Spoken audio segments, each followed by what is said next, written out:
Hello students, welcome to আড্ডা 24/7 Bengali. তোমাদের প্রত্যেককে স্বাগত জানাই এখনকার এই সেশনটায়। আমরা দুপুর 1:15 সময় প্রত্যেক দিন ইচ অ্যান্ড এভরিডে কি করি, পলিটির ওপরে কিন্তু সেশনে রেখেছি ক্লার্কশিপের জন্য। বিগত প্রায় ফুড এসআই এক্সাম হওয়ার পর থেকে প্রায় 15-16 দিনের বেশি হয়ে গেল আমরা কিন্তু এই ক্লাসটা কন্টিনিউ করছি, তাই তো? এবার যে ব্যাপারটা তোমাদেরকে বলবো সেটা হচ্ছে অনেকেরই একটা কনফিউশন এবং কোশ্চেন প্রচুর আমরা পাই। দেখো, ডেইলি বেসিসে প্রায় 300-350 মেসেজ আসে, তো সবার মেসেজের উত্তর দেওয়া আমাদের পক্ষে বা আমার একার পক্ষে সেটা সম্ভবপর হয় না। ফোন কলের ক্ষেত্রেও সেম কজ। তোমরা যারা যারা ফোন করো দেখবে অনেক ক্ষেত্রে আমরা হয়তো ফোন রিসিভ করতে পারছি না, কারণ বুঝতেই পারো যে ব্যাক টু ব্যাক ক্লাস চলে, ফোন রিসিভ করবোটা কখন। তো তার জন্য যে মেসেজগুলো আসে সেগুলোর মাঝে মাঝে আমরা দেখে নিই এবং অবশ্যই প্রতিটা মেসেজই দেখি। তো দেখার পরে যেটা ভাবলাম যে একটা ছোট্ট সেশন তোমাদেরকে দিই। তোমাদের একটা কনফিউশন তৈরি হয়েছে যেটা সবচেয়ে বেশি, সেই কনফিউশনে যে ব্যাপারটা হয়েছে সেটা হচ্ছে WBPSC আন্ডারে এক্সাম দেওয়াটা কি সেফ, নাকি সেন্ট্রালের জন্য প্রিপারেশন নেব? এটা একটা বড় সড়ো প্রশ্ন, স্বাভাবিক। মানে এই যে স্ক্যামই বলা যায়, WBPSCর ফুড এসআই যে বড় সড়ো স্ক্যামটা হলো, সেই স্ক্যামটার পর এটা তো একটা বড় সড়ো হলো। তার আগে থেকে আজকে থেকে 5-6 বছর 7 বছর 8 বছর ধরে রীতিমতো হয়ে চলেছে, মানে এটা কন্টিনিউয়াস প্রসেস। কিন্তু হ্যাঁ, এতটা ওপেন আপ হয়নি যেটা এই বছর হলো। তো এবার তোমাদের মনে যারা যারা অ্যাসপিরেন্স ছিল, এবং দেখো আমাদের যারা অ্যাসপিরেন্স হও তাদের কিছু সেকশনাল থাকে, যেমন কেউ হয় ব্যাংকের অ্যাসপিরেন্স, তারা ব্যাংকের জন্য প্রিপারেশন না, ব্যাংকের পাশাপাশি SSC CGL CHSL কে ভাবনা চিন্তা করো। কিছু অ্যাসপিরেন্স থাকো যারা তোমরা মেনলি ফোকাস করো SSCর দিক করে। এবার SSCর দিকে কিছু কিছু স্টুডেন্ট ব্যাংকেও কিন্তু প্রিপারেশন নাও, আর কিছু কিছু স্টুডেন্ট হয় WBCS এর জন্য প্রিপারেশন নাও, মানে সিভিল সার্ভিস তাদের মূল লক্ষ্য। WBCS এর ইকুইভ্যালেন্ট এক্সাম লাইক মিসলেনিয়াস এগুলো তারা দাও। আর একটা ক্যাটাগরি অফ স্টুডেন্ট হয় যারা কিনা মোটামুটিভাবে সব কিছু দেওয়ার প্ল্যান করো। আর একটা ক্যাটাগরি অফ স্টুডেন্ট যারা ওয়েস্ট বেঙ্গল গভর্নমেন্টের আন্ডারেই এক্সাম দাও, পুলিশ থেকে শুরু করে তোমার মানে পুলিশের যে কটা এক্সাম বেরোচ্ছে, বা নর্মাল যে সমস্ত গ্রুপ সি বা ডি লেভেলের এক্সাম বা এই ফুড এসআই ক্লার্কশিপের মতো এক্সাম তারা দিচ্ছ। তো যারা ওয়েস্ট বেঙ্গল গভর্নমেন্টের আন্ডারে রয়েছে, মানে পরীক্ষাগুলো দিচ্ছ, সেটা WBCS হোক, মিসলেনিয়াস হোক, বা এই পুলিশ বা এই ধরনের যে এক্সাম মানে ক্লার্কশিপ বা ফুড এসআই দিচ্ছ, তাদের ক্ষেত্রে একটা বড় সড়ো প্রশ্ন চিহ্ন এসে দাঁড়িয়েছে যে এখন এই এক্সামটা দেওয়াটা কি ঠিক, বা এই এক্সামগুলোর জন্য প্রিপারেশন নেওয়াটা কি ঠিক? কারণ ভবিষ্যৎ, তোমরা চাকরিটা পেতে চাও রুজি রুটির জন্য, এটা তো তোমাদের রুজি রুটির যোগান, তোমাদের ভবিষ্যৎ, তোমাদের স্বপ্ন সংসার। দেখো, অবশ্যই সরকারি চাকরি পাওয়া প্যাশন, কিন্তু সত্যি কথা বলি, সরকারি চাকরি পাওয়া প্যাশনের পাশাপাশি এটা তো সবাই মানবে, সরকারি চাকরিটা পেতে চাও কেন? নিজেকে এস্টাবলিশ করতে, সমাজের চোখে প্রতিষ্ঠিত হতে, নিজেকে এস্টাবলিশ করে একটা ঠিকঠাক আর্নিং মাসের শেষে যাতে তোমার কাছে আসে, মানে সেটা দেখতে, এবং যা দিয়ে তোমার পরিবার চলবে, তোমার একটা ভবিষ্যৎ তৈরি হবে, তার জন্যই চাও। এবার দেখো, বর্তমানে পশ্চিমবঙ্গের বা যে অবস্থাটাই হয়ে দাঁড়িয়েছে, সেখানে দাঁড়িয়ে এই স্বপ্ন দেখা থেকে অনেকে ডিস্ট্রাক্টেড হয়ে পড়েছে। আর বিগত 1 মাসে যে ঘটনাটা ক্রমটা ঘটলো, সমগ্র পশ্চিমবঙ্গের সামনে একদম ওপেন আপ হয়ে গেল, তারপরে তো আরোই ডিস্ট্রাকশনটা তোমাদের মনের মধ্যে, মানে বলবো প্রতিটা পরতে পরতে দানা বাঁধছে যে কি হবে। অনেকে শিফট করছো অন্যান্য এক্সামগুলোতে, এবার সবার পক্ষে শিফট করাটা কিন্তু পসিবলও নয়। তার কারণ যারা রাজ্য সরকারের পরীক্ষায় বসছো তাদের ক্ষেত্রে 2-3টি বিষয় একটু জেনে বলি, মানে বিষয়টা বলি। তার কারণ হচ্ছে কি, তার কারণ আমাদের ওয়েস্ট বেঙ্গলের একটা ছোটবেলাকার প্রবাদ আছে যে ইতিহাসে পাতিহাস, ভূগোলেতে গোল, অঙ্কেতে মাথা নেই, হয়েছি পাগল। তো একটা প্রবলেম থাকে ওয়েস্ট বেঙ্গলের ছেলেপুলে, সেটা হচ্ছে অঙ্ক আর ইংলিশ, বড় সড়ো প্রবলেম। বেস্ট রেডি থাকে না, তার ফলে যেটা হয় যে হয়তো জিএস পেপারটা মোটামুটি ভাবে ঠেলে ঠুলে উতরে হয়ে যায় একটা রকম ভাবে। ইংলিশ আর অঙ্ক নিয়ে মেন প্রবলেমে তোমরা পড়ো, সেহেতু তোমাদের কাছে একটা বড় সড় অবস্টাকেল হয়ে দাঁড়ায় SSC মানে স্টাফ সিলেকশন কমিশন, যেটা সেন্ট্রাল গভর্নমেন্টের এক্সাম, যার থ্রু দিয়ে CGL CHSL বা MTS এর মতো এক্সাম, বা এখন ওই ফেজ 9, 10, 11 যেগুলো হচ্ছে সেগুলোর এক্সামগুলো হয়, সেগুলো তোমরা দিতে পারছো না। বা বসলে হয়তো ফর্ম ফিল আপ করছো, বসছো, কিন্তু সাকসেস আসছে না, বা এক্সাম দিয়ে এসো যে স্যাটিসফ্যাকশনটা তোমাদের হচ্ছে না। তার কারণটা একটাই, সেটা হচ্ছে বললামই যে অঙ্ক আর ইংলিশের প্রধানতম সমস্যা। আর সেন্ট্রাল গভর্নমেন্টের সেটা তুমি যে এক্সামই দাও, মোটামুটি সিজিএল সিএইচএসএল এক্সামগুলো দিতে গেলে তোমাকে ম্যাথে একটা ভালো সড়ো টেপ দরকার, সাথে ইংলিশও। রিজনিংটা মোটামুটি ভাবে পেরে যাও অনেকেই, তাও কিছু কিছু জায়গা আটকায়, কিন্তু হয়ে যায়। শুভদীপ স্যারের ক্লাস বা আদার্স ক্লাস দেখলে সেগুলো তোমরা ইজিলি করো। আর জিএস পেপারও হয়ে যায়। ম্যাথের ক্লাসও শুভময় স্যারের ক্লাস থেকে করছো, কিন্তু ওই যে বললাম প্র্যাকটিসের অভাবে এবং ছোট থেকে বেস তৈরি হওয়ার অভাবের জন্য কিন্তু অনেকেই এসএসসি দিতে ভয় পাচ্ছ, স্বাভাবিক। এখন এসে তুমি যদি মনে করো 1 বছর ধরে 2 বছর ধরে ম্যাথ পড়বো, তারপরে আমি ইংলিশেরই করবো, আর 1 বছর 2 বছর 4 বছর চলে গেলো, তারপরে তুমি এসএসসি দেবে, তারপরে তুমি চাকরি পাবে, হাউ ইজ ইট পসিবল? ভাই, তোমার থেকে অনেক আগে অনেক এগিয়ে রয়েছে, তারা তো চাকরি পাওয়ার জন্য উদ্গ্রীব, তারা অলরেডি তোমার থেকে অনেক ফার এগিয়ে রয়েছে। হ্যাঁ, এবার তোমার যদি অধ্যাবসায় সেই লেভেলের থাকে, তোমার যদি পার্সিভারেন্স সেই লেভেলের থাকে, তুমি অবশ্যই পাবে, সেটা নয়। কিন্তু দেখো, অধ্যাবসায়ের পারে দাঁড়িয়ে আমাদের ওয়েস্ট বেঙ্গলের মানে যেটা ছেলেপুলে, তাদের একটা বড় সড়ো প্রবলেম কি বলতো? আর্থিক সমস্যা। একটা বয়স, মানে তুমি যখন গ্র্যাজুয়েট হচ্ছ 21 বছর বয়স বা 22 বছর বয়সে বা 23 বছর বয়সে গিয়ে, তারপরে দাঁড়িয়ে হয়তো তুমি মাস্টার্স করছো। মাস্টার্স করার মানেই একটা ব্যাপার হয়, মানে বেশিরভাগই তো এই রকম জেনারেল লাইনে পড়ছো, জেনারেল লাইনের ক্ষেত্রে এই ব্যাপারটা হয়। তারপরে দাঁড়িয়ে বিএড এর গল্প চলে আসে, বিএড করছো। আর যারা ইঞ্জিনিয়ারিং পড়ছো তাদের ক্ষেত্রেও এক রকমের ব্যাপার। দেখো, এবার এই সময়ের পরে গিয়ে যেটা হয়, বাবা মা তোমাকে সারা বছর মানে সারাটা জীবন ধরে একটা ব্যাক সাপোর্ট দিয়েছেন। বাবা মায়েরও কিন্তু ইচ্ছে হয় যে ছেলের তরফ থেকে বা মেয়ের তরফ থেকে এবার একটুখানি আমি একটু রিল্যাক্স করি, তারা আমাকে দেখুক।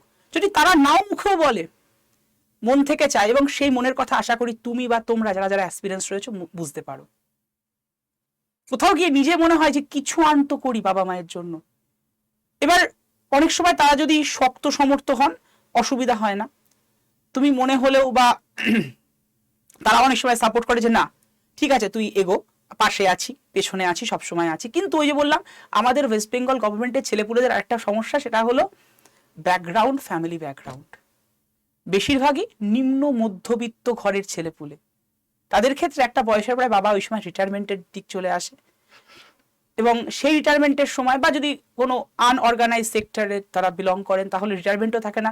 একটা বয়সের পরে দেখা যাচ্ছে নিয়ার অ্যাবাউট 60 হয়ে গেছে, তখন কাজের সেই গতি নেই। তো তোমাকে অনিচ্ছা সত্ত্বেও, মানে তোমার স্বপ্নগুলোকে কোথাও একটু দূরে করেও হয়তো অন্য কোনো কাজ বাজের দিকে যেতে হচ্ছে। কোথাও কোনো জব, কোথাও হয়তো দুটো টিউশন করাচ্ছ, এগুলো করছো। ওয়েস্ট বেঙ্গলে তো এটা একটা ট্রেন্ড হয়ে দাঁড়িয়েছে বর্তমানের সময়, যে ব্যাক সাপোর্টটা খুব দরকার এই সময়তে। কিন্তু ওই ব্যাক সাপোর্টটা হয়তো আছে, কিন্তু সেটা সবার ক্ষেত্রে সমানভাবে নেই। তো এই ব্যাপারটায় দাঁড়িয়ে নিজেকে, নিজের জন্য দেখা যাচ্ছে তুমি যে সময়টা দিতে চাকরির পরীক্ষার জন্য, দেখো নিয়ার অ্যাবাউট তোমাকে 4 থেকে 5 ঘন্টা পড়তে হবে, তুমি যে এক্সামের জন্য মানে পড়াশোনা করো না কেন। তো সেই পার্সিভারেন্সের দিক থেকে কোথাও গিয়ে একটুখানি খামতি বা গলতি চলে আসে। আর একটা প্রবলেম হয়ে যায়, আশা করি তোমাদের মনের কথাগুলোই বলছি, এই প্রবলেমগুলো তোমরা প্রত্যেকে ফেস করো এবং সেগুলো আমাদেরকে বিভিন্নভাবে জানাও তোমরা, যেটা কমেন্ট বক্সে, সেটা পার্সোনাল মেসেজ বলো, আমাদের গ্রুপের মেসেজ বলো, সেখানে জানাও। আরেকটা প্রবলেমও তোমরা পড়ো, সেটা হচ্ছে বাবা মা চান, তোমরা চাও, কিন্তু কোথাও গিয়ে নিজের একটু ইচ্ছা করে কিছু করার তাদের জন্য। তো এই সবের কারণে দেখা যায় 4-5 ঘন্টাও দিতে পারছো না, অন্য কোনো কাজে জয়েন হয়ে গেছো, অন্য কোনোভাবে নিজেকে একটুখানি দেখছো অন্য দিকটা, কারণ জবের সেই সিকিউরিটিটা তুমি পাচ্ছ না। কিন্তু দেখো, তোমাকে চাকরির পরীক্ষায় বসতে গেলে ওই পার্সিভারেন্সটা, মানে অধ্যাবসায়টা রাখতেই হবে, নাহলে তুমি পারবে না। তো ওয়েস্ট বেঙ্গলের ক্ষেত্রে যারা সরকারি চাকরির পরীক্ষায় বসছো, তাদের ক্ষেত্রে এরা কি করে এগোবো একটা বড় সড়ো প্রশ্ন হয়ে দাঁড়ায়, যে আমরা এগোতে পারবো তো? এই পরিস্থিতিতে দাঁড়িয়ে আরো নিজের মনের মধ্যে দানা গাঁথছে যে সত্যি সত্যি কি সম্ভব হবে, যার জন্য এত কিছু, যে চাকরির জন্য হয়তো চাকরিটা পাওয়ার জন্য তুমি অনেক কিছু ত্যাগ করেছো। জীবনের এই পর্যায়ে এসে আরো অনেক কিছুই থাকে, নিজের স্বপ্ন পূরণের পাশাপাশি, নিজেকে এস্টাবলিশমেন্টের পাশাপাশি হয়তো মনের মানুষও থাকে কারোর, অনেকেরই রয়েছে, সবারই অলমোস্ট থাকে, কারণ একটা বয়স রয়েছে। তো এই মনের মানুষও অনেক সময় ছেড়ে চলে যাচ্ছে, কারণ তোমার চাকরিটা নেই। সেই বেলাবসের গল্প, তোমরা ইচ্ছে করো কোনদিন বলতে বেলাবসকে যে চাকরিটা আমি পেয়ে গেছি, কিন্তু বলার উপায় নেই, কারণ চাকরিটা হচ্ছে না। তো কি করে পাবে? দেখো, এরকম নয় যে তুমি এই সেশনটা দেখবে, এই সেশনটা দেখলেই তুমি চাকরিটা পেয়ে গেলে, এটা কখনো সম্ভব নয়। কিন্তু আমি একটা কথাই বলবো, অধ্যাবসায় রাখতে হবে, আর সৎ পথে তোমাকে চলতে হবে। সৎ পথে যদি তুমি চলো তুমি কিন্তু পাবে, কিন্তু কি করে, মানে এই প্রস্তুতিটা নেবে কি করে, এটা একটা বড় সড়ো প্রশ্ন। হ্যাঁ বলতে পারো করাপশন এগুলো ছিল, এখনো চলছে, ভবিষ্যতে থাকবে না যদি না তোমরা এই সিস্টেমের মধ্যে ঢুকে এই সিস্টেমটাকে ব্রেক করতে পারো। করাপশন বাড়ছে দিনকে দিন, কিন্তু তাই বলে অনেক করাপশনের পরেও কিন্তু অনেকে চাকরিটা পাচ্ছে। এবার এখানে আমাকে অনেকে কিন্তু অপোজ করবে যে চাকরিটা পাচ্ছে স্যার, চাকরিটা পেতে গেলে যে সিট দরকার সেই সিটই তো বুক টাকা দিয়ে, একদম আমিও জানি, আমরা সবাই জানি এটাই হচ্ছে ওয়েস্ট বেঙ্গলে, টাকা দিয়ে বুক হয়ে যাচ্ছে। কিন্তু তাহলে সেক্ষেত্রে কি করা যায়, সেক্ষেত্রে সেই চাকরিগুলোর দিকে একটু নজর দিতে পারো। দেখো আমাদের বলে না যে আশার আলো, প্রচুর অন্ধকার চারিদিকে, এই অন্ধকারের মধ্যে আশার আলো যদি দেখতে পাও যে একটা আলো দেখা যাচ্ছে, চলো ওই আলোর দিক করে আমরা এগিয়ে যাই, কিছু না কিছু তো পাবোই। চারিদিকে মানে নিকষ কালো অন্ধকার, তার মাঝখানে যদি আমরা একটু আশার আলো দেখতে পাই, সেই আশার আলো দিকে যাওয়াটাই তো ভালো। হ্যাঁ অন্ধকারে কিছু হাতড়ে বেড়ানো এদিক ওদিক করে যাওয়ার থেকে। তো সেই আশার আলোটা হচ্ছে একটাই, যেটা দুটো পয়েন্ট অফ ভিউ। একটা হচ্ছে একটু লেভেল আপ এক্সামগুলোর দিকে ভাবা, ওয়েস্ট বেঙ্গলের চাকরির জন্য তুমি যদি প্রিপারেশন নাও, আর পুলিশের এক্সামগুলোর দিকে ভাবা। পুলিশের ক্ষেত্রেও কিন্তু করাপশন হচ্ছে না, কি হচ্ছে না তা নয়, কিন্তু level up exam, I mean এখানে যারা ওয়েস্ট বেঙ্গলের পড়াশোনা করছো চাকরির জন্য, তারা সবাই আশা করি গ্র্যাজুয়েট। এই গ্র্যাজুয়েট যারা যারা রয়েছে তাদের ভাবা উচিত অ্যাটলিস্ট চাকরির পরীক্ষা দেবো তো মাধ্যমিক লেভেলের এক্সাম দেবো না, বা দিলেও সেটাকে ক্যাজুয়ালি ভাববো, হলে হলো না হলে গেল। ভাববো আমি গ্র্যাজুয়েট লেভেলের এক্সাম, ভাববো আমি 12th লেভেলের এক্সাম। যদি এই ভাবনা চিন্তাটাকে তুমি ওইখানে রাখতে পারো, তাহলে তুমি না ওই একটা সিঁড়ি, মানে সফলতার যে সিঁড়িগুলো হয় না, সেই একটা সিঁড়ি ওপরে উঠে আসো, থাকছো। এবার অনেকে এখানে বলতে পারো স্যার আগে তো ছোট চাকরি পাই, তারপরে তো বড় চাকরির দিকে হাত দেবো, আগে ছোট চাকরি পেলাম না, বড় চাকরি পাবো কি করে। দেখো এটাও ফ্যাক্ট, ওই যে বললাম এখানেও কিন্তু সলিউশন আছে, সব সলিউশনগুলো এক এক করে আসছি।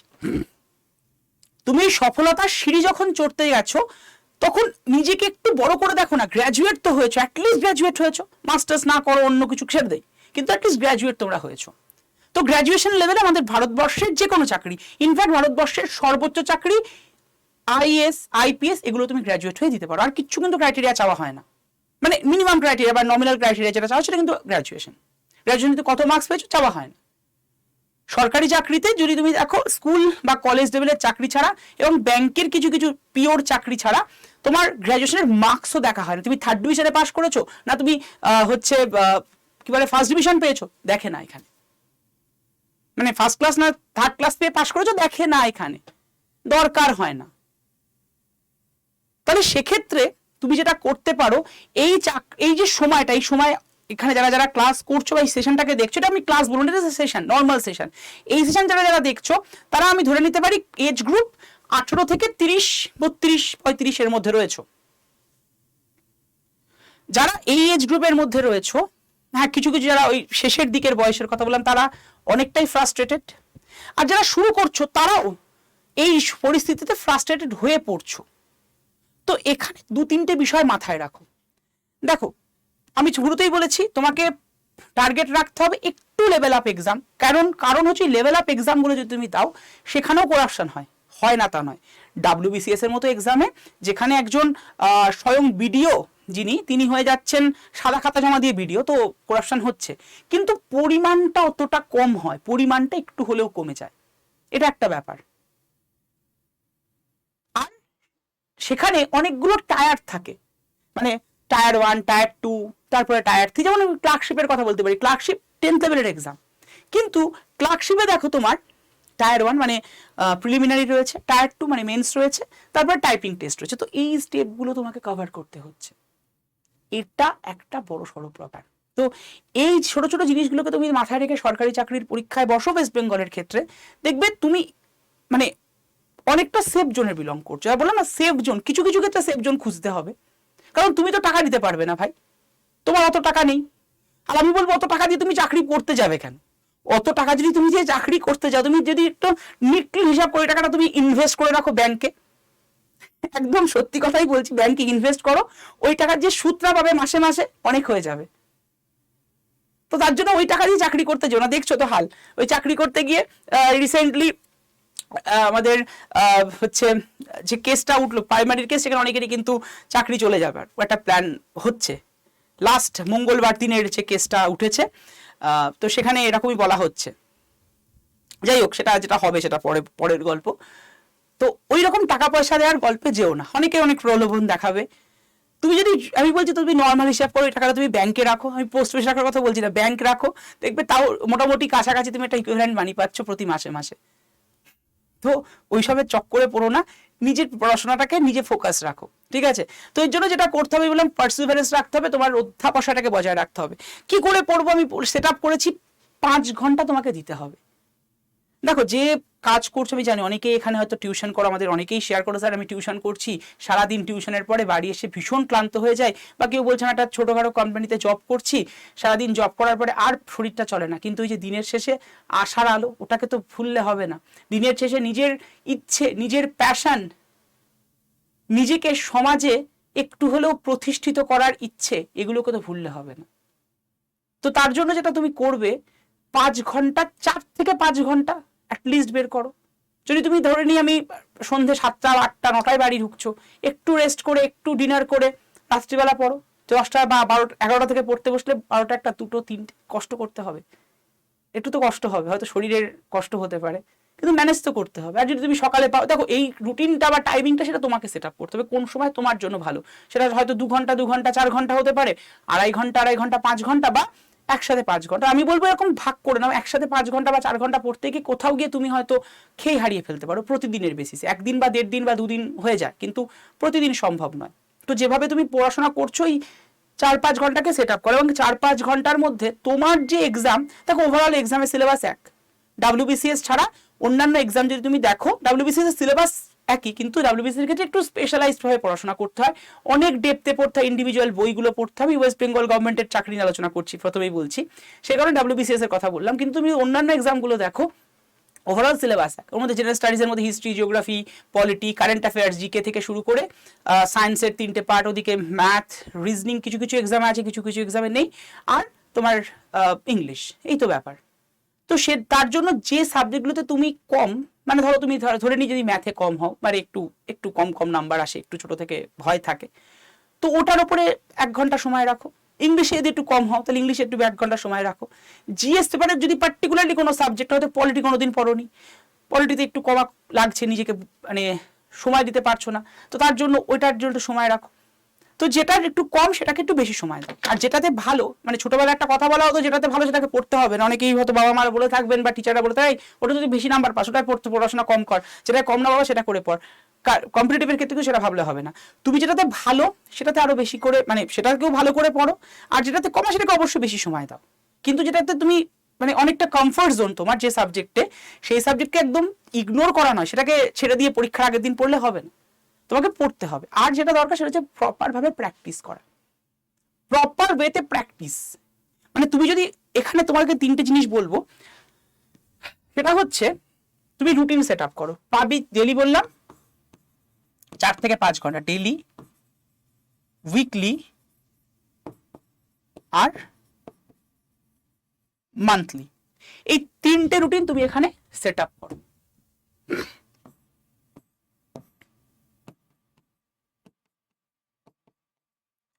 ডেইলি রুটিন যদি তোমার হয়, তাহলে তুমি যেটা সেট আপ করবে সেটা হলো 4 থেকে 5 ঘন্টা রুটিন থাকুক, ঠিক আছে? এই 4 থেকে 5 ঘন্টা সেট আপ রুটিন তোমার জন্য থাকুক। এবার দেখো 4 থেকে 5 ঘন্টা প্রতিদিন তুমি পড়ার পরও দেখা যাচ্ছে কোনো কোনো সাবজেক্ট ল্যাক হয়ে যাচ্ছে, তুমি এবার রুটিনটা কোন দিন কোনটা পড়বে সেট আপ করে নাও। তুমি কি করো, যেগুলো ল্যাক, যে সাবজেক্টগুলো তুমি পড়তে পারো না, সেগুলোকে তুমি উইকেন্ডে গিয়ে শেষ করার চেষ্টা করো। উইকলি রুটিনে মানে উইকেন্ডে, ধরো শনিবার, তুমি সোম থেকে শুক্র পড়লে শনিবারটা তোমার পুরো মানে ফাঁকা থাকুক, ব্ল্যাঙ্ক থাকুক, ওই দিনকে তুমি যেগুলো সপ্তাহে হলো সে তার জন্য পড়ার জন্য রেখে দাও। আর রবিবারটা সপ্তাহে যা যা পড়লে তার উপর একটা মক টেস্ট দাও, একটু রিল্যাক্সে পড়ো রবিবারে। যদি তুমি যদি ওয়ার্কিং হও বা নন ওয়ার্কিং হও, রোববারটা একটু রিল্যাক্স দাও, কারণ নিজেকেও সময় দেওয়াটা দরকার, নিজের একটু রিল্যাক্সেশন দরকার আছে। আর আবার সোমবার থেকে পড়াশোনা শুরু করো। এবার দেখা গেল উইকে গিয়েও কোনো কারণ, পার্টিকুলারলি কোনো একটা ওকেশন বা কোনো কারণে তুমি পড়াশোনা হলো না, তাহলে তুমি কি করবে?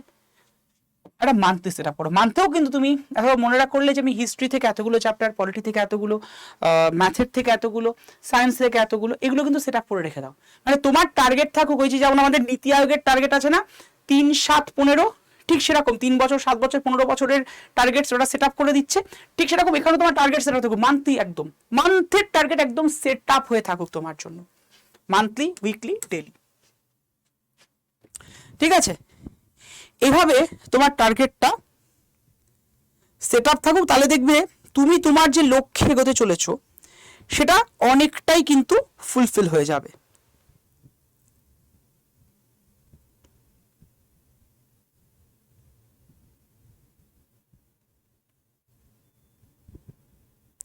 বুঝলে না বুঝতে পারোনি?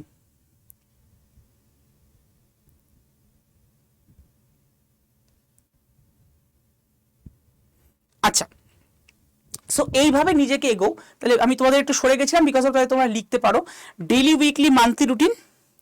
এইভাবে রুটিনটা সেট আপ করলে দেখবে তুমি তোমার লক্ষ্যে কিন্তু আরামসে পৌঁছে যেতে পারবে। তোমার যে জায়গাগুলোতে তুমি মানে তোমার ল্যাকনেস আছে, যে জায়গাগুলোতে তোমার একটু সমস্যা আছে, সেই সমস্যার জায়গাগুলো খুব ইজিলি, মানে অনেকটা ইজিলি তুমি কিন্তু কভার করতে পারবে।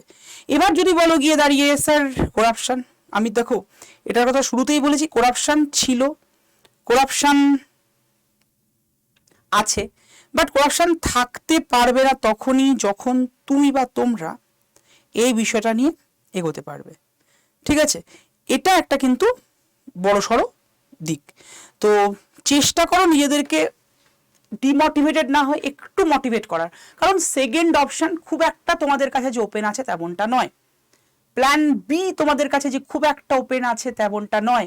তোমরা যারা অ্যাসপিরেন্স রয়েছো তাদের একটাই প্ল্যান, প্ল্যান এ হবে, হতে হবে, করতে হবে এবং করতেই হবে। বি বলে কোনো জায়গা নেই। সো যখন প্ল্যান বি নেই, এটাই তোমার প্ল্যান, মানে আমাদের তো অনেক রকমের প্ল্যান হয়, প্ল্যান এ মানে কাজ না করলে প্ল্যান বি, প্ল্যান বি কাজ না করলে প্ল্যান সি। তো অ্যাসপিরেন্সের আশা করি প্ল্যান বি বলে কিছু জায়গা হয় না। তো সেক্ষেত্রে এটাই যখন তোমার প্ল্যান, তাহলে এটাতেই ফোকাস করো, হবেই হবে। আর ওই যে বললাম এমন এক্সামগুলোকে দাও যেগুলোতে একটু টায়ার বেশি আছে, মানে টায়ার 1, টায়ার 2। এবার এখানে আমার সাথে অনেকেই মত পার্থক্য হতে পারে, কিন্তু তুমি যদি একটু ভালো করে ভাবো ওই এক্সামগুলোতেও 100% হয়, কিন্তু মানে করাপশন হলেও করাপশনের মাত্রাটা 100% হয় না। যেগুলো দেখবে এই এক্সামগুলো, মানে যেগুলো একটু লেভেল কম এক্সাম, সেগুলোতে বেশি হতে পারে, কারণ সিঙ্গেল টায়ারের এক্সাম, এটা একটা বড় সড়ো দিক। সিট সংখ্যা কম, এটা একটা বড় সড়ো দিক। তো ওগুলোতেও সিট কম থাকে, সব যেমন মিসলেনিয়াসের সিট আহামরি কিছু নেই, কিন্তু এই জায়গাটাকে ফোকাস করো। সামনে অনেকগুলো এক্সাম তোমাদের জন্য আসছে, যেমন ক্লার্কশিপ আসছে, যেমন তোমার সামনে আসতে চলেছে মিসলেনিয়াস, যদিও আগে মিসলেনিয়াস হওয়ার সম্ভাবনা বেশি than that of clerkship. PSC chairman জানিয়েছেন যে আগে ক্লার্কশিপ হবেন এবং তারপরে মিসলেনিয়াস, কিন্তু ওটা জানিয়েছিলেন সেই ফুড এসআইয়ের সময় চাপে পড়ে, ওয়ান টাইপ অফ ফুড এসআইয়ের লাস্ট যে মানে তোমার ওই ইয়েটা হলো, তোমার কি বলে প্রতিবাদ হলো, অভিযান হলো, সেখানে জানিয়েছিলেন, কিন্তু তারপরে একটু চাপে পড়েই মনে হয় জানিয়েছিলেন। তারপরে তো আবার সবকিছু চেঞ্জ হচ্ছে, যেটা মানে মোটামুটিভাবে অফিসিয়ালি জানা যাচ্ছে। হ্যাঁ, পিএসসির ওয়েবসাইটে কিছুই দেয়নি, তো আশা রাখছি জুলাই, মানে 28 জুলাই কিন্তু মিসলেনিয়াস এবং তারপরে ক্লার্কশিপ। কিন্তু সিলেবাস অলমোস্ট এক, কিন্তু মাত্রা কোশ্চেনের লেভেল কোশ্চেন সেটা ডিফার করছে। তাহলে চাকরি পেতে তোমার কতদিন সময় লাগবে এইভাবে যদি তুমি এগোতে পারো? যদি দেখো তোমাকে সেট করে নিতে হবে 6 মাসের একটা কমপ্লিট টার্গেট, 6 থেকে 7 মাস। যারা যারা নর্মালি সমস্ত সিভিল সার্ভিস বাদের যারা যারা ভাবছো, সিভিল সার্ভিস মানে WBCS ছাড়া যারা যারা ভাবছো, তাদের জন্য 6 মাসের মধ্যে তোমার সিলেবাস কমপ্লিট করতে হবে, এটা টার্গেট রাখতে হবে। আর একটা বিষয় মাথায় রাখতে হবে, যারা সদ্য শুরু করছো বা যারা যারা দীর্ঘদিন পড়াশোনার মধ্যে নেই, তাদের ক্ষেত্রে একটা প্রবলেম হয় যখন তুমি শুরু করো নতুন করে, মানে একটা এক নাম্বার যারা অনেকদিন পড়াশোনার মধ্যে নতুন করে রিজিউম করছো তাদের ক্ষেত্রে নতুন, আর যারা সদ্য হয়তো গ্র্যাজুয়েশন করেছো বা অনেকেই আছো এখন তোমার মানে 12 দিয়ে গ্র্যাজুয়েশনে ভর্তি হচ্ছে, তারাও কিন্তু পড়াশোনা শুরু করে দিচ্ছ কম্পিটিটিভের জন্য, কারণ এই কি যে এক্সামগুলো 12 পাস বা 10 পাসে দেওয়া যায় সেগুলো দিচ্ছ। তো এদের ক্ষেত্রে যেটা হয়, শুরুতে মনে হয় অথই সাগরে এসে পড়লাম, কোনটা ছেড়ে কোনটা পড়বো, কতটুকু ছাড়বো। তাদের জন্য বলবো যে কোনো একটা মেন্টরের কাছে তুমি ভর্তি হও, যে এক্সামকে তুমি মোটামুটি ভাবে ফোকাস করতে পেরেছো এখন, মানে হতে পারে তোমার হয়তো ক্লার্কশিপ টার্গেট, সামনে ক্লার্কশিপ আছে যেহেতু, তাহলে তোমার যে কোনো জায়গায় তুমি তোমার চয়েস মতো যে কোনো মেন্টরশিপ যার করার কাছে নিতে পারো। সেটা আডা 24/7 বেঙ্গলি হতে পারে তোমার পছন্দের কোনো অফলাইন বা অনলাইন ইনস্টিটিউট। তোমার যেখানে খুশি একজন একটা মেন্টারশিপ নাও, সে তোমাকে বলে দেবে কতটুকু পড়তে হবে কতটুকু পড়তে হবে না। দেখো সরকারি চাকরি পরীক্ষায় এটাই দরকার, ধরা আর ছাড়ার মধ্যে একটা সুন্দর ব্যালেন্স। যতটুকু তুমি ছাড়তে পারবে সেটা কিন্তু সবার আগে দরকার, বাকিটুকু অটোমেটিক্যালি তোমার কাছে ক্যাপচার হবে। তো একজন টিচার বা একজন মেন্টার তোমাকে ঠিক ওই জায়গাটুকু কিন্তু খুব সুন্দর করে দেখিয়ে দিতে পারেন। তো এই তুমি যদি 6 মাসের একটা টার্গেট সেট করো এবং শুরুর প্রথম থেকে কোনো একজন মেন্টারের কাছে তুমি হেল্প নিয়ে পড়াশোনা করো, 6 থেকে 7 মাসে তোমার সিলেবাস কমপ্লিট হবে। অবশ্যই তার সাথে প্র্যাকটিসটা চলবে এবং তার মধ্যে যে এক্সামসগুলো আসবে তুমি যদি দিতে থাকো, তার মধ্যে তোমাকে আরও প্র্যাকটিসের দিকে এগোতে হবে এবং নতুন সেভাবে কিছু পড়া নেই, কিন্তু প্র্যাকটিসটা করে যেতে হবে সঠিকভাবে। তাহলে দেখো জেনারেলি দেখা যায় যদি ঠিকভাবে এগোও এবং সব কিছু ঠিকঠাক হয়, কারণ তুমি এগোলে, তুমি প্রিপারেশন নিলে, চাকরির রেজাল্ট মানে ফর্ম ফিল আপ হচ্ছে না, ফর্ম ফিল আপ হলো তো চাকরি পরীক্ষা হচ্ছে না, চাকরির পরীক্ষা হলো তো রেজাল্ট বেরোচ্ছে। ওয়েস্ট বেঙ্গলে এই তিনটের মধ্যে কোনোটাই সামঞ্জস্য নেই, মানে হয় ফর্ম ফিল আপ হয় না, নয় চাকরি মানে নোটিফিকেশন বেরোয় না, নাই তোমার ঠিক করে চাকরির পরীক্ষাগুলো হচ্ছে নোটিফিকেশন বেরোনোর পরে, না আবার তোমার ঠিক করে হচ্ছে রিক্রুটমেন্ট হচ্ছে, হয়তো নোটিফিকেশন বেরোনোর 3 বছর পরে রেজাল্ট বেরোলো। তো সেই হিসেবে দেখতে গেলে তো বলা যায় না, কিন্তু তুমি যদি সবকিছু একটা ব্যালেন্স থাকে তাহলে বলতে পারি তুমি 1.5 থেকে 2 বছরের মধ্যে চাকরি পেতে পারো। কিন্তু এটা বলাটা বর্তমান পরিস্থিতি দাঁড়িয়ে খুব কঠিন। তাই তোমাকে যেটা করতে হবে 6 মাসের মধ্যে নিজেকে সেট আপ করে রাখো যে আমার এই দিকটা আমি রেডি করে রেখেছি।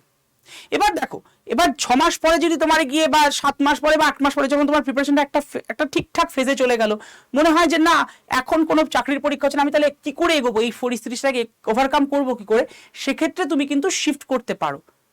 যদি তোমার প্রথম থেকে টার্গেট থাকে সেন্ট্রাল গভর্নমেন্ট, তাহলে কিছু বলার নেই, অবশ্যই সেন্ট্রাল গভর্নমেন্ট এখন সবকিছু মোটামুটিভাবে ঠিকঠাকভাবে এগোচ্ছে। আর ব্যাংকিং এর এক্সামের জন্য যারা টার্গেট রেখেছো তারা তো বলবো খুব ঠিকঠাক দিকে এগোচ্ছে, কারণ ব্যাংকিং এর এক্সাম প্রতি 6 মাস অন্তর হতে থাকছে, এটা খুব সুন্দর একটা স্মুথ ওয়েতে হচ্ছে এবং রেজাল্টও ঠিকঠাক বেরোয়। সেক্ষেত্রে দেখো অনেকেই আছে যারা ব্যাংকিং এর জন্য প্রিপারেশন নিচ্ছে, হয়তো 1.5 বছর 2 বছর মধ্যে চাকরি আরামসে পেয়ে যাচ্ছে, আরো কমে অনেকে চাকরি পাচ্ছে। কিন্তু এই এক্সামগুলোর ক্ষেত্রে চাকরিটা হয়তো প্রিপারেশন খুব ভালো, কিন্তু চাকরির ফর্ম ফিল আপ হচ্ছে না, হচ্ছে ফর্ম ফিল আপ হচ্ছে তো পরীক্ষা হচ্ছে না, পরীক্ষা হচ্ছে তো রেজাল্ট বেরোচ্ছে না। তো এগুলো সামঞ্জস্য যদি থাকে, আমি একটাই কথা বলছি, তোমার চাকরি পেতে একটা 1.5 থেকে 2 বছরের সময়কাল লাগার কথা, তার বেশি লাগার কথা না। কিন্তু এই যে বললাম এই ব্যালেন্সটাকে তোমাকে দেখো, এখানে কিছুটা পরিস্থিতি সময় এগুলো তো ভ্যারি করে এবং অবশ্যই লাক। তাই বলবো ডিপ্রেশনে ভুগো না, ডিপ্রেসড হও না, জীবনে ভালো হবে যদি তুমি মনের দিক থেকে ভালো থাকো, তুমি যদি নিজে পজিটিভ থাকো। মনে রাখবে পজিটিভিটি তোমাকে তোমার লক্ষ্যে পৌঁছতে এবং তোমাকে পজিটিভ রাখতে আরো বেশি করে সাহায্য করবে। পজিটিভ থাকো, নেগেটিভ হয়েও না। জানি নেগেটিভিটির অনেক কিছু আছে, কারণ 100% আছে এবং আমরা তো জানি তোমাদের সবসময় পাশে ছিলাম, আছি, থাকবো। বিভিন্ন আন্দোলনে আমরা সবসময় ছিলাম। আমরাও এখান থেকে শুধুমাত্র ইউটিউব থেকে ক্লাস নিয়ে প্রতিবাদ করি এমনটা তো না, আমরা ফিল্ডে গিয়ে তোমাদের সাথে প্রতিবাদ করেছি। লাস্ট যেগুলো হয়েছে সেগুলোতেও ছিলাম। 2020 সাল থেকে আন্ডার 24/7 বেঙ্গলি প্রতিষ্ঠা হওয়ার পর থেকে যা যা আন্দোলন হয়েছে পিএসসি রিলেটেড, সেগুলো আমরা কিন্তু সবসময়তে ছিলাম। শুধু পিএসসি বলে নয়, টেটের আন্দোলন সেখানে আমরা গেছি, তোমাদের পুলিশের আন্দোলন সেখানে আমরা ছিলাম, সব জায়গাতেই ছিলাম। তো চিন্তার কিছু নেই, আমরা সবসময় পাশে আছি। আর ক্লাসগুলো প্রতিদিন ফলো করবে। আমাদের এখানে ক্লার্কশিপের ক্লাস কিন্তু এখন থেকে প্রতিদিন দুপুর 1:15 হচ্ছে, কেউ মিস করবে না। আর হ্যাঁ, এই ক্লাসগুলোর যে ফ্রি ক্লাস লিঙ্ক এবং ক্লাস পিডিএফ পাওয়ার জন্য 7908913089 এই নাম্বারে হোয়াটসঅ্যাপ করে হাই লিখে পাঠাও, অটোমেটিক গ্রুপ জয়েনের লিঙ্ক তোমার কাছে পৌঁছে যাবে। আর একটা জিনিস বলে রাখি, চ্যানেলটাকে অবশ্যই সাবস্ক্রাইব করবে, কারণ প্রত্যেকটা ক্লাস কিন্তু তোমাদের জন্য সম্পূর্ণ ফ্রি অফ কস্টে আন্ডার 24/7 বেঙ্গলির তরফ থেকে প্রোভাইড করা হচ্ছে। প্রতিদিন মানে সারাদিন ক্লাস চলছে।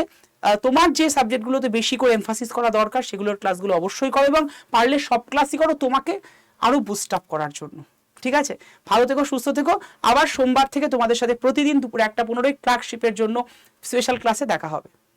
Thank you to all of you.